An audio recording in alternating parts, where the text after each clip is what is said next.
ಕಲಾವಿದರಾಗಿ ಮಾತ್ರವಲ್ಲ, ಕಲಾ ಪೋಷಕರಾಗಿಯೂ ಕಲಾವಿದರನ್ನು ಪೊರೆದವರು ವಿರಳ. ಅಂತ ವಿರಳರಲ್ಲಿ ಚಂದುಬಾಬು ಅವರು ಮೊದಲಾಗುತ್ತಾರೆ ಎಂದು ಹಿರಿಯ ಜ್ಯೋತಿಷಿ ಹಂಡ್ರಮನೆ ಗೋಪಾಲಕೃಷ್ಣ ಭಟ್ ಹೇಳಿದರು. ಅವರು ರವಿವಾರದಂದು ನಗರದ ಟಿಎಂಎಸ್ ಸಭಾಂಗಣದಲ್ಲಿ ಯಕ್ಷ ಸಂಭ್ರಮ ಟ್ರಸ್ಟ್ ಏರ್ಪಡಿಸಿದ್ದ 5 ದಿನಗಳ ಪ್ರಸಂಗ ಪಂಚಾಮೃತಂ ತಾಳಮದ್ದಲೆ ಸರಣಿಗೆ ಚಾಲನೆ ನೀಡಿ ಮಾತನಾಡಿದರು. ಚಂದುಬಾಬು ಅವರು ಮಾತಿನಷ್ಟೇ ಕೃತಿಯಿಂದ ಕೂಡ ಜನಪ್ರಿಯ ಆದವರು ಆಗಿದ್ದರು. ಹಿರಿಯರ ನೆನಪಿನಲ್ಲಿ ಹಳೆಬೇರು, ಹೊಸ ಚಿಗುರಿನ ತಾಳಮದ್ದಲೆ ನಡೆಸುವುದು ಅತ್ಯಂತ ಶ್ರೇಷ್ಠ ಕಾರ್ಯ ಎಂದರು.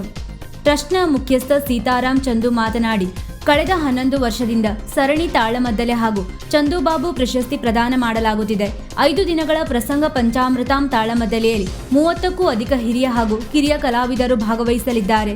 ಅಕ್ಟೋಬರ್ 7ರಂದು ತಾಳಮದ್ದಲೆ ಮಧ್ಯ ಹಿರಿಯ ಅರ್ಥಧಾರಿ ಸುಬ್ರಾಯ್ ಕೆರೆಕೊಪ್ಪ ಅವರಿಗೆ ದಿವಂಗತ ಚಂದುಬಾಬು ಪ್ರಶಸ್ತಿ ಪ್ರದಾನ ಮಾಡಲಾಗುತ್ತದೆ ಎಂದರು. ಕಾರ್ಯಕ್ರಮದ ಅಧ್ಯಕ್ಷತೆಯನ್ನು ಟ್ರಸ್ಟ್ ಅಧ್ಯಕ್ಷ ಕೇಶವ್ ಹೆಗಡೆ ಗಡಿ ಕೈ ವಹಿಸಿದ್ದರು. ಕಾರ್ಯಕ್ರಮದಲ್ಲಿ ಟ್ರಸ್ಟ್ನ ಇಂದಿರಾ ಹೆಗಡೆ, ಬಾಲಚಂದ್ರ ಕಿಶನ್ಮನೆ, ಅನಂತ ದಂತಳಿಗೆ, ಡಾಕ್ಟರ್ ವಿಕಾಸ್ ರಾವ್ ಇತರರು ಉಪಸ್ಥಿತರಿದ್ದರು. ಕಾರ್ಯಕ್ರಮದ ನಂತರ ವೀರವಾನರ ಪ್ರಸಂಗ ಪ್ರದರ್ಶನಗೊಂಡಿತು. ಇಂದು ಸಂಜೆ 4ಕ್ಕೆ ಅಕ್ಷಯಾಂಬರ ವಿಲಾಸ ತಾಳಮದ್ದಲೆ ನಡೆಯಲಿದೆ. ಮಾತನಾಡುವುದಕ್ಕಿಂತ ಹೆಚ್ಚು ಕೃತಿಯಿಂದ ಅವರು ಜನಪ್ರಿಯರಾಗಿದ್ದಾರೆ ಅಂತ ನನ್ನ ಭಾವನೆ. ಯಾಕೆಂದ್ರೆ ಎಲ್ಲ ಕೃಷಿಕರಿಗೆ ಮತ್ತು ಈ ಭಾಗದ ಎಲ್ಲ ಜನರಿಗೆ ಮಾರ್ಗದರ್ಶಕರಾದಂತಹ ಕೇಶವ ಹೆಗಡೆಯವರ ಹಾಗೂ ಈ ಯಕ್ಷ ಸಂಭ್ರಮದ ಟ್ರಸ್ಟ್ನ ವಿಶೇಷವಾದಂತಹ ಕೆಲಸಗಳನ್ನು ಮಾಡ್ತಾ ಇರುವಂತಹ ಚಂದುಬಾಬು ಅವರ ಪುತ್ರರಾದ ಸೀತಾರಾಮ್ ಚಂದು ಅವರೇ ಮತ್ತು ಕಾರ್ಯದರ್ಶಿಗಳೇ, ಇದು ನೆರೆದಿರುವಂತಹ ಎಲ್ಲ ನನ್ನ ಆತ್ಮೀಯ ಬಂಧುಗಳು.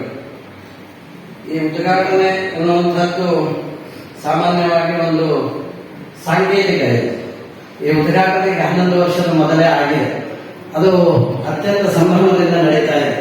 11 ವರ್ಷ ಅಂತ ಹೇಳೋದಕ್ಕಿಂತ ಚಂದುಬಾಬು ಅವರು ಇದ್ದಾಗ ಅತ್ಯಂತ ಕಲಾವಿದರುಗಳನ್ನೆಲ್ಲ ತರಿಸಿಕೊಂಡು ತಮ್ಮ ಮನೆಯಲ್ಲಿ ಅವರಿಗೆ ಊಟ ಉಪಚಾರ ವ್ಯವಸ್ಥೆಗಳನ್ನು ಮಾಡಿ ಅದನ್ನ ಶಿರಸಿಯಲ್ಲಿ ಯಾರು ಅಂತ ಕೇಳಿದ್ರೆ ಶ್ರೇಣಿ ಅಂತವರು, ಕೃಷ್ಣ ಭಟ್ರು ಅಂತವರು ಇದ್ರು ಸಹಿತ ಅದು ಚಂದು ಬಾಬು ಅವರ ಮನೆ ಅಂತ ಹೇಳ್ತಿದ್ರು.